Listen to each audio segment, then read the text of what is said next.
Dearest Texas history scholars, today we will be making a study guide for Unit 3. Unit 3 is about explorers and early colonization.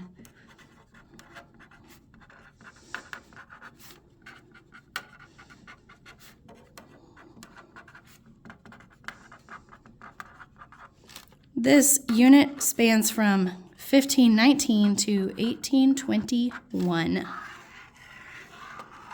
By the way, my paper is in a landscape view right now.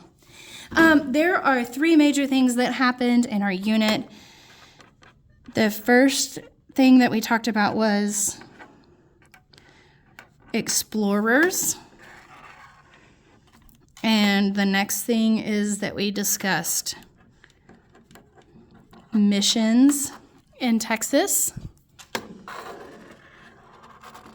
And then the major thing that occurred that ends this unit is that there is a war and Mexico becomes independent.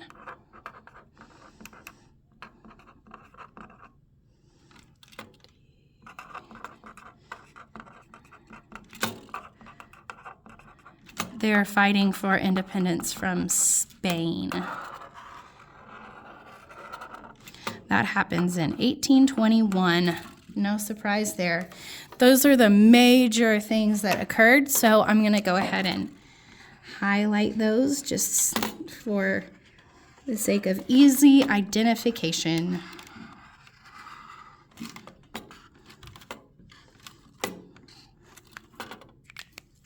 Okay, now we're going to talk about explorers.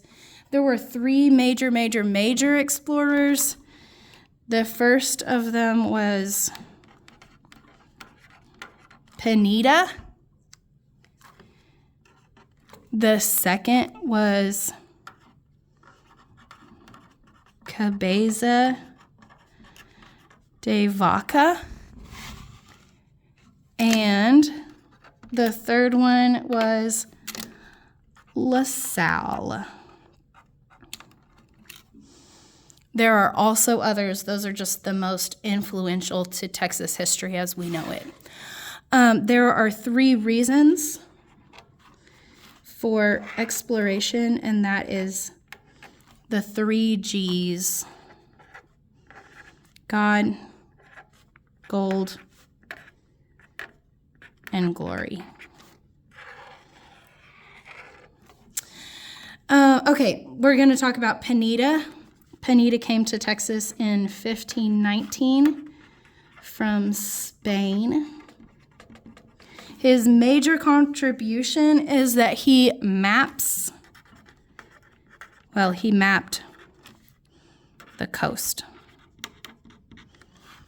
And he claimed Texas for Spain, and so he's famous for that.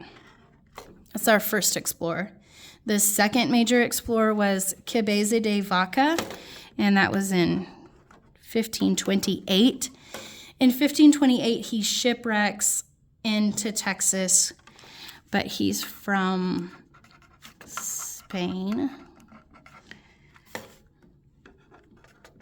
He does several things. First, he has a shipwreck, and then he gets captured and enslaved by Native Americans. And eventually he wanders around and he ends up walking back to New Spain, which at the time was Mexico City. This is not a word, it's just a scribble, because he wanders around and he gets captured and then he escapes and captures and escapes. At one time, they thought that he was a shaman because he knew how to dress wounds because he's from Europe. After all that, he ends up writing about his time in Texas, which inspires other explorers to go to Texas. He talks about the Karankawa and about several Gulf Coast tribes.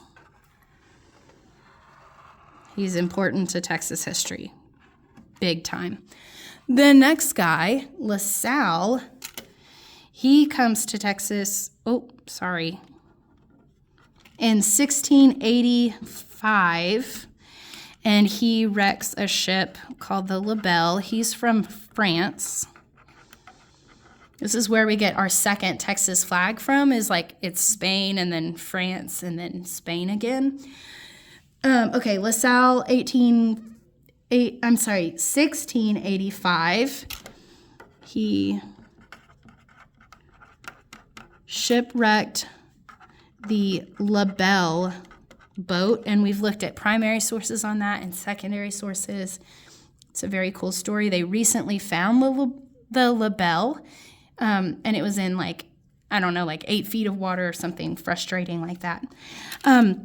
LaSalle is important because he establishes the first French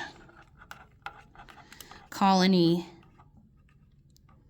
in Texas. And eventually his men get fed up with him because he's a pretty terrible leader, and his men eventually shot him in the back. Shot by his men. But they still have Fort St. Louis that is a French colony in Texas. So it's not necessarily important to remember the dates of those explorers, but like the sequence is very important. There are 2 other explorers that don't get talked about very much. There's Onate, which he's the foot guy. We could pause the video and discuss in person why I call him the foot guy. But he was pretty violent. He had a bad temper. He has the statue. We could pause and talk about that. Another person that was an explorer in Texas was Coronado. He was really just looking for the 7 cities of gold.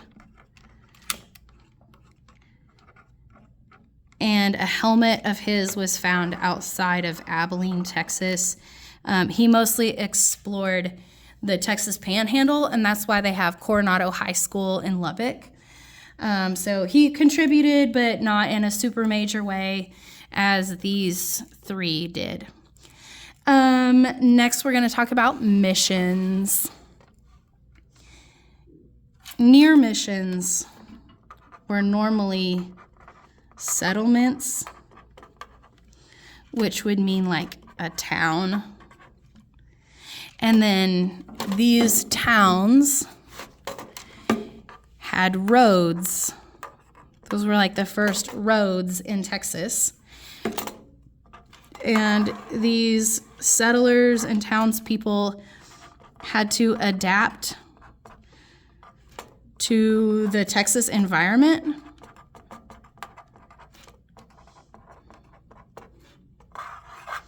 They adapted to the environment by building something that we would call a dog-run home, which is like a cabin, and it has a breezeway in the middle of it. So like all of this would be for air because Texas is so hot. They also made clothes out of buckskin and things like that. A lot of these townspeople ended up with pretty successful ranches. Farming was hard, and so we see a lot of ranches because farming was a no-go in most parts of Texas. Farming is like too hard because it's arid. And so a lot of the cattle ranches had people that worked on the ranch, which would be like a cowboy, but they were called vaqueros because they're all Spanish at this time. And vaqueros would teach other people how to work with cattle, and they were very skilled, and they would show off their skills at a rodeo. And so this is like the birth of the Texas culture that we know of as far as like cowboys and 10-gallon hats and like cow print everything, and all of that is like the birth of ranches by vaqueros. Okay, so that was about settlements. Every mission had a fort next to it, but we didn't call them forts because it was Spain. We called them presidios. And that way, the missionaries had some kind of like forceful backup if the Native Americans did not want to comply with Catholicism.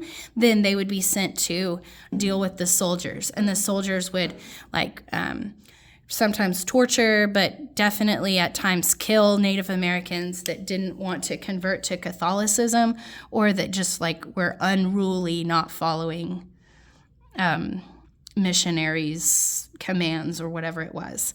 The whole entire purpose of missions was to spread Catholicism.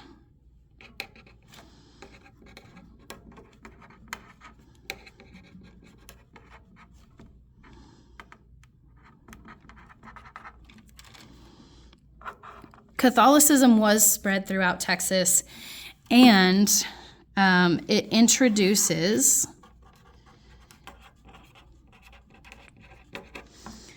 new traditions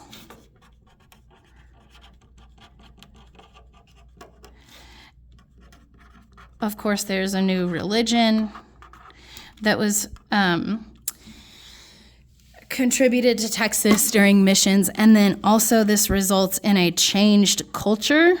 So no longer was Texas just multiple groups of Native Americans, but there's like a definite culture of Texas.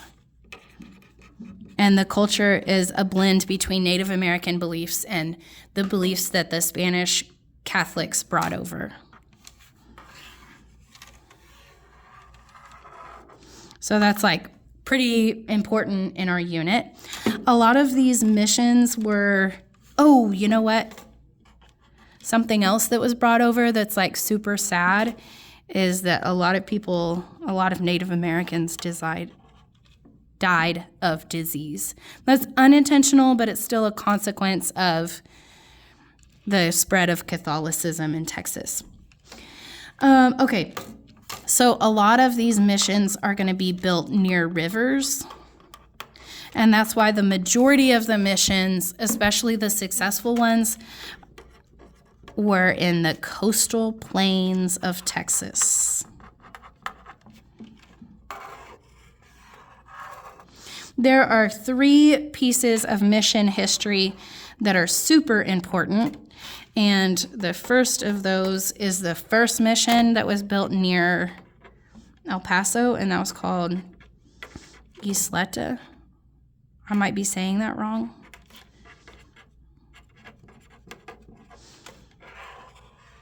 That was for the Puebloan people. And a second part of mission history that's important to Texas is that because of missions, the settlement of San Antonio was established. That was one of the most successful places for the spread of Catholicism and settlements. So San Antonio was established during this time. And even as Spain starts to abandon missions when they decide that it doesn't work, they don't abandon San Antonio. So that's one of our most successful long-term settlements/cities in the state of Texas. It has lots and lots of missions. One of the missions later becomes the Alamo, but that's only one of several missions/presidios that are in the San Antonio area. Another really important part of mission history was a guy named Francisco Hidalgo. Francisco Hidalgo worked with French missionaries, but he was Spanish.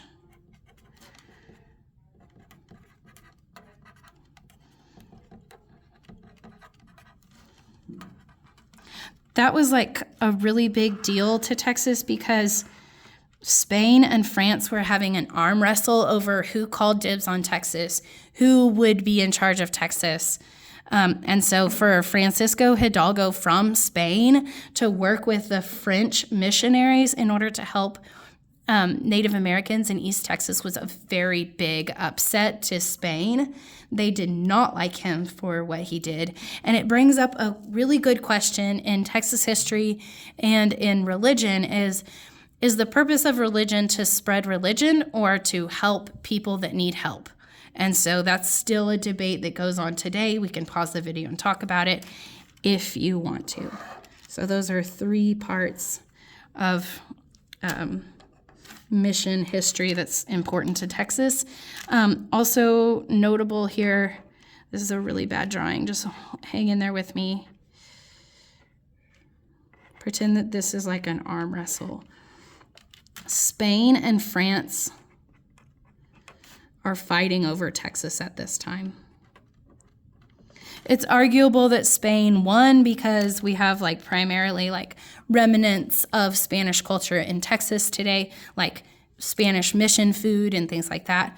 But there was just a power struggle there. The next thing that happens is that Mexico becomes independent from Spain, and that was mostly initiated by a Catholic priest. Sometimes he's referred to as Father Hidalgo, but his name was Miguel Hidalgo. And he pretty much told the Native Americans and the Mestizo, Tejas people, mostly Mestizo people in Mexico, but it does affect Texas. He told them that if they don't like the way that Spain is treating them, that they should revolt and claim independence as their own country, and that resulted in the Mexican War of Independence, where Mexico becomes independent from Spain in 1821.